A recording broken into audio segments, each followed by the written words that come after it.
ನಮ್ಮ ವರದಶ್ರೀ ಯೂಟ್ಯೂಬ್ ಚಾನೆಲ್ನ ಎಲ್ಲ ಸಬ್ಸ್ಕ್ರೈಬರ್ಸ್ ಹಾಗೂ ವ್ಯೂವರ್ಸ್ಗಳಿಗೆ ಈ ನಿಮ್ಮ ವಿನಾಯಕ ಮಾಡುವ ನಮಸ್ಕಾರಗಳು. ಇಂದು ನಮ್ಮೊಂದಿಗೆ ಅತ್ಯಂತ ವಯೋವೃದ್ಧರಾದ 97 ವರ್ಷದ ಶತಮಾನವನ್ನು ನೋಡಿರುವಂತಹ BR ಭೀಮಾಚಾರ್ ಅವರು ನಮ್ಮೊಂದಿಗಿದ್ದಾರೆ. ಇವರು ವಿದ್ಯಾ ಇಲಾಖೆಯಲ್ಲಿ ಅಂದ್ರೆ ಸಾಗರದ ಪದವಿ ಪೂರ್ವ ಕಾಲೇಜಿನಲ್ಲಿ ಪ್ರಾಧ್ಯಾಪಕರಾಗಿ ಹಾಗೂ ಪ್ರಾಂಶುಪಾಲರಾಗಿ ಸೇವೆಯನ್ನು ಸಲ್ಲಿಸಿದ್ದಾರೆ ಹಾಗೂ ಸಾವಿರಾರು ವಿದ್ಯಾರ್ಥಿಗಳಿಗೆ ತಮ್ಮ ಜ್ಞಾನಧಾರೆಯನ್ನು ಎರೆದಿದ್ದಾರೆ. ಅವರ ವಿದ್ಯಾರ್ಥಿಗಳಲ್ಲಿ ಸುಮಾರು ವಿದ್ಯಾರ್ಥಿಗಳು ಈಗ ಅತ್ಯುನ್ನತ ದರ್ಜೆಯಲ್ಲಿ ಸಮಾಜಕ್ಕೆ ಕೊಡುಗೆಯನ್ನು ನೀಡುತ್ತಿದ್ದಾರೆ.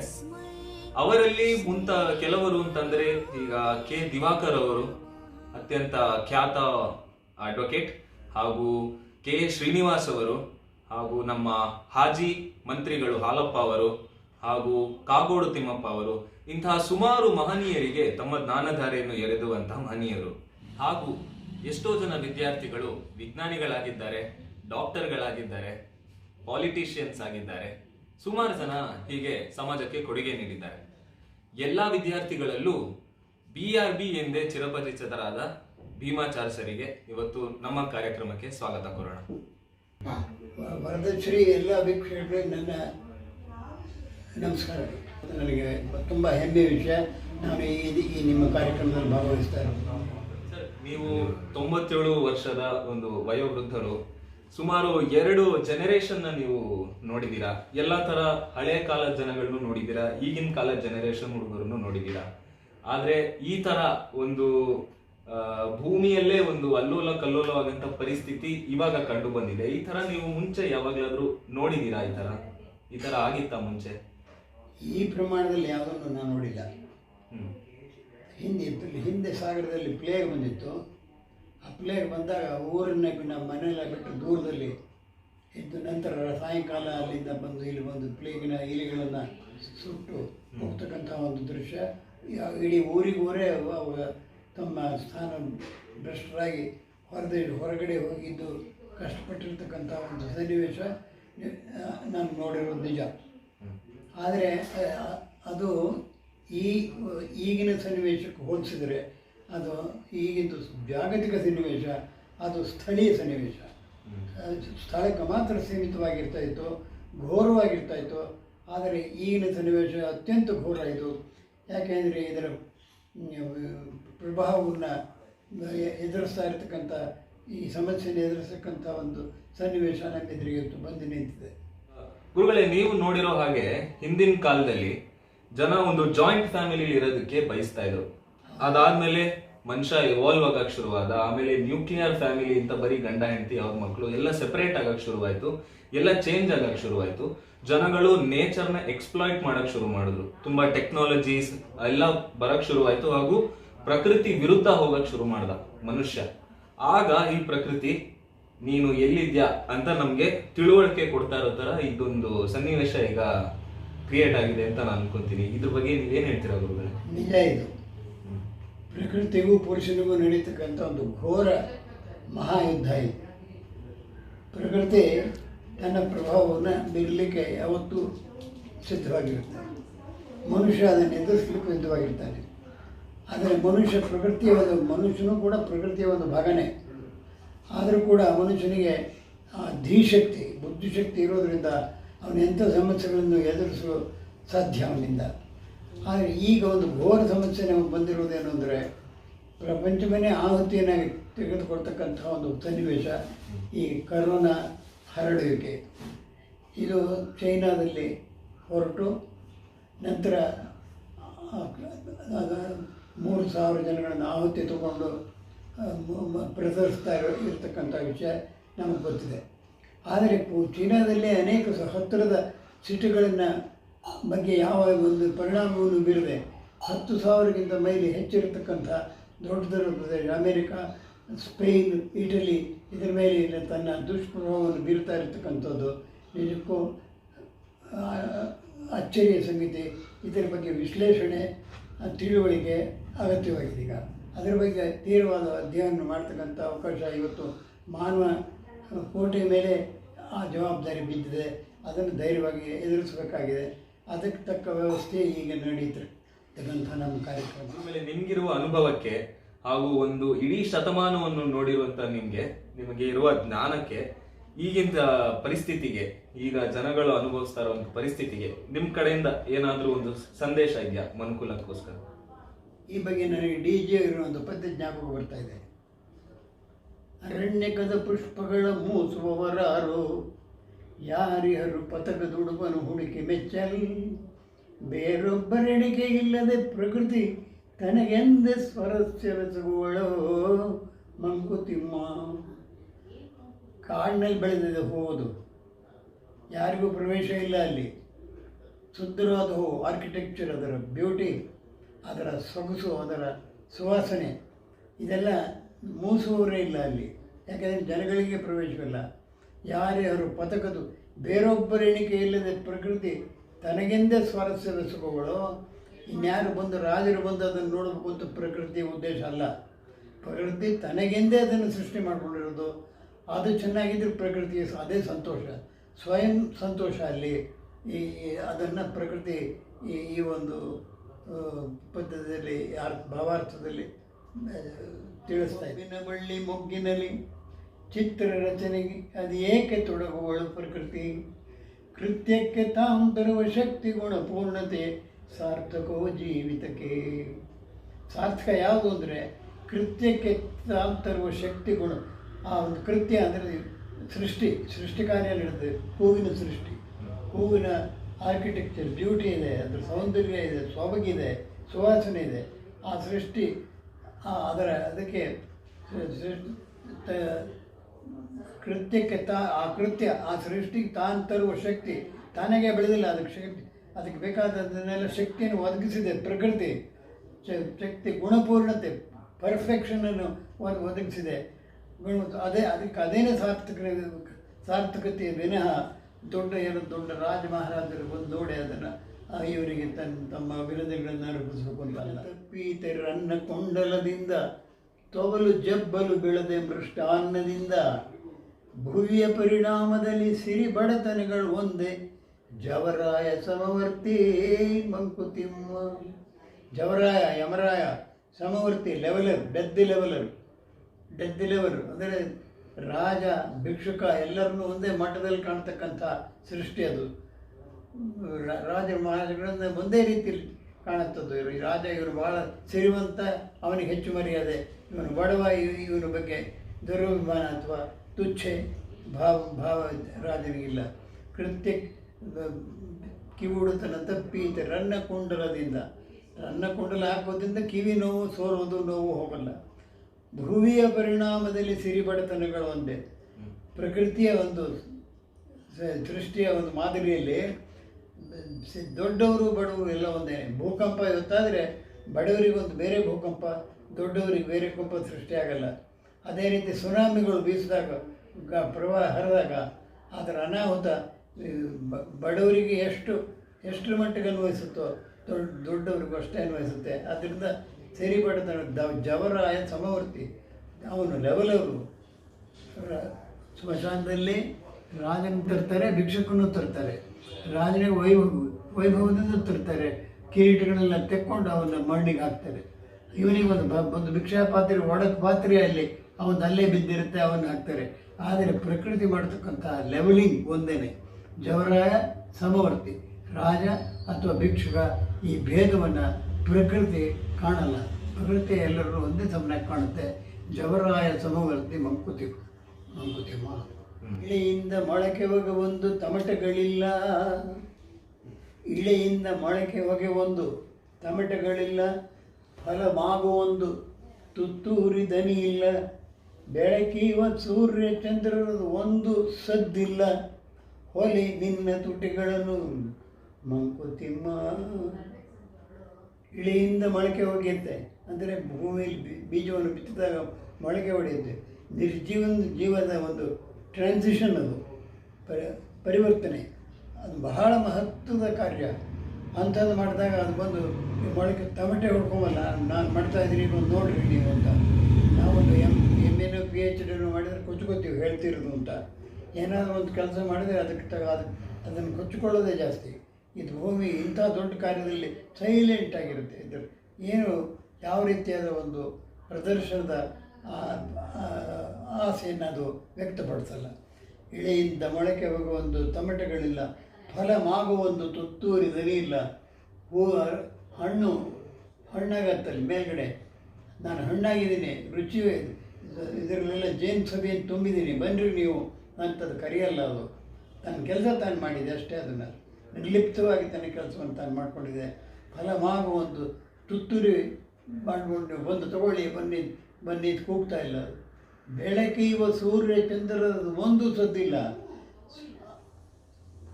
ಸೃಷ್ಟಿಯ ಆದಿಯಿಂದ ಅಂತ್ಯದವರೆಗೆ ಸೂರ್ಯ ಚಂದ್ರರು ತಮ್ಮ ಬೆಳಕು ಮತ್ತು ಬೆಳಕೆ ಜೊತೆಗೆ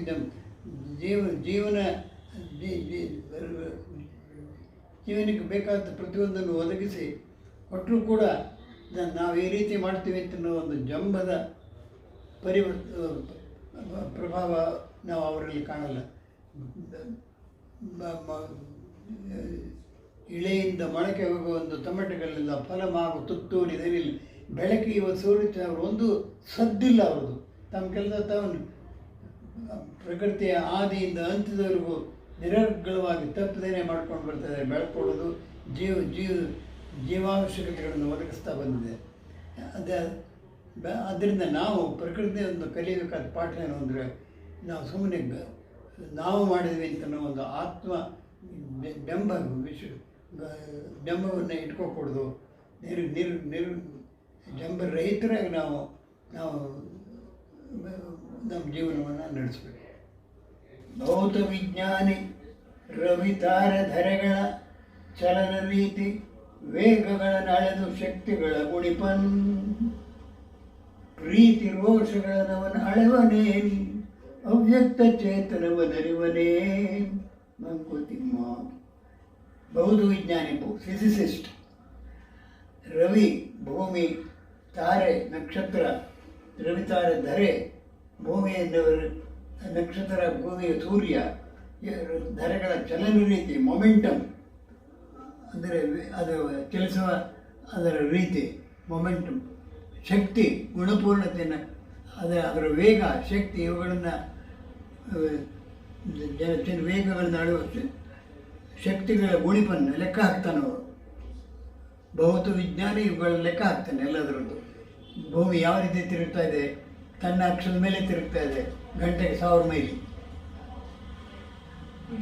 ಸೂರ್ಯನ ಸುತ್ತಲೂ ತಿರುಗ್ತಾ ಇದೆ 18.7 ಮೈಲಿ ಪರ್ ಸೆಕೆಂಡ್ ಅಂತೆ. ಭೂಮಿ ಕೇವಲ 8000 ಮೈಲಿ ವ್ಯಾಸ ಅದರದ್ದು, ಚಂದ್ರನದು 2000 ಮೈಲಿ ವ್ಯಾಸ, ಸೂರ್ಯನದು 8,60,000 ಮೈಲಿ ವ್ಯಾಸ, ಭೂಮಿಯಿಂದ ಸೂರ್ಯಗೆ 9,30,00,000 ಮೈಲಿ. ಇವೆಲ್ಲ ದೊಡ್ಡ ದೊಡ್ಡ ಅಳತೆಗಳನ್ನು ಭೌತ ವಿಜ್ಞಾನಿ ಅಳತೆ ಮಾಡಿ ಅದನ್ನು ಸಾಧಿಸಿದ್ದಾನೆ. ಭೌತ ವಿಜ್ಞಾನಿ ರವಿತಾರೆ ಧರೆಗಳ ಚಲನ ರೀತಿ ವೇಗಗಳನ್ನು ಅಳೆದು ಶಕ್ತಿಗಳನ್ನು ಗುಣಿಸ್ತಾ ಇದ್ದಾನೆ. ಆದರೆ ಅವನ ಸಾಮರ್ಥ್ಯ ಎಲ್ಲಿ ಕುಗ್ಗುತ್ತೆ ಅಂತ ಯೋಚನೆ ಮಾಡೋದಾದರೆ, ಪ್ರೀತಿ ರೋಷಗಳನ್ನವನು ಅಳೆವನೇನು. ಪ್ರೀತಿ ಇಷ್ಟು, ಸಿಟ್ಟಿಷ್ಟು ಅಂತ ನನ್ನಲ್ಲಿ ಪ್ರೀತಿ, ಇಬ್ಬರನ್ನ ಪ್ರೀತಿ ಮಾಡ್ತಾ ಇದ್ರೆ ಯಾರಲ್ಲಿ ಎಷ್ಟೆಷ್ಟು ಪ್ರೀತಿ ಅಂತ ಅಳತೆ ಮಾಡಿ ತೋರಿಸೋ ಇನ್ಸ್ಟ್ರೂಮೆಂಟ್ ಇಟ್ಕೊಂಡಿದ್ದಾನೆ ಅವನು? ಇಲ್ಲ. ರೋಷ, ಸಿಟ್ಟು, ಹೃದಯಕ್ಕೆ ಸಂಬಂಧಪಟ್ಟ ವಿಷಯಗಳನ್ನು ಅವನು ಭೌತ ವಿದ್ಯೆ ಅವನಿಂದ ಸಾಧ್ಯವಾಗ್ತಾ ಇಲ್ಲ. ಅದೇನು ಕೇವಲ ಭೌತ ವಿಷಯಗಳ ಬಗ್ಗೆ ತನ್ನ ಬುದ್ಧಿಶಕ್ತಿಯನ್ನು ಉಪಯೋಗಿಸಿ ಅನ್ವೇಷಣೆಗಳನ್ನು ಮಾಡ್ಬೋದು ಅಷ್ಟೇ. ವೇಗಗಳ ಗುಣಿಪನ್, ಪ್ರೀತಿ ರೋಷಗಳನ್ನು ಅವ್ಯಕ್ತ ಚೇತನ ಪ್ರೈಮಾರ್ಡಿಯಲ್ ಸ್ಪಿರಿಟ್, ಆದಿಶಕ್ತಿ, ಅದರ ಚೇತನ, ಅದನ್ನು ಅಳಿಲಿಕ್ಕೆ ಸಾಧ್ಯವನಿಂದ. ಯಾರಿಂದ? ಭೌತ ವಿಜ್ಞಾನದಿಂದ ಸಾಧ್ಯವಿಲ್ಲ. ಪ್ರಕೃತಿ ಭೌತ ವಿಜ್ಞಾನಿಯ ಶಕ್ತಿಗೆ ಮೀರಿದ ಒಂದು ಅಪಾರವಾದ ಶಕ್ತಿ ಅದು. ಇಡದಿ ನಗುತ್ತಿರೋ ಪ್ರಕೃತಿ ಸಖನಿಗೆ ಚಂದ, ಮಡದಿ ಮುಡಿದಿರೋ ಯುವಕನಿಗೆ ಚಂದ, ಗುಡಿ ಒಳಗೆ ಕೊಡುವ ದೈವ ಭಕ್ತಿಗೆ ಚಂದ, ಬಿಡಿ ಕಾಸು ಹೂವಳಿಗೆ ಮಂಕುತಿಮ್ಮ. ಗಿಡದಿ ನಗುತ್ತಿರೋ ಹೂ, ಇದೆ ನೇಚರ್ ಫ್ರೆಂಡ್ಲಿ, ವರ್ಡ್ಸ್ವರ್ತ್ ಇದ್ದ ಹಾಗೆ. Daffodils, continuous of the stars shine in twinkle in the Milky Way. ಚಂದ ಅವನಿಗೆ ಅದು. ಗಿಡದಿ ನಗ್ತಾ ಇರಬೇಕು, ಗಿಡದಲ್ಲೇ ಇರಬೇಕು, ಕಿತ್ತಬಾರ್ದು ಅದನ್ನು. ಕಿತ್ತಿದ್ರೆ ಅವನಿಗೆ ನೋವು ಉಂಟಾಗುತ್ತೆ. ಗಿಡದಿ ನಗುತ್ತಿರುವ ಹೂ ಪ್ರಕೃತಿ ಸಗನಿಗೆ ಚಂದ, ಮಡದಿ ಹೆಂಡತಿ ಪ್ರೀತಿ, ಮಡದಿ ಮುಡಿದಿರುವ ಹೂ ಯುವಕಂಗೆ ಚಂದ. ಅದು ಅಲ್ಲಿರ್ಬೇಕು, ಗಿಡದಲ್ಲಲ್ಲ, ಅವಳು ಮುಡಿಯಲ್ಲಿರ್ಬೇಕು. ಅದು ಗುಡಿಯೊಳಗೆ ಕೊಡುವ ಹೂ ಟೆಂಪಲ್ಸ್, ಗುಡಿಯೊಳಗೆ ಕೊಡುವ ಹೂ ದೈವ ಭಕ್ತಿಗೆ ಚಂದ. ಅವನಿಗೆ ದೇವರಿಂದ ಬಂದಿದ್ದನ್ನು ಸ್ವೀಕರಿಸಿ ತಲೆ ಮೇಲೆ ಹಾಕ್ಕೊಂಡು ಭಕ್ತಿಯಿಂದ ಇವನು ವಿನಮ್ರಿಸಿ ತಗೋತಾನೆ.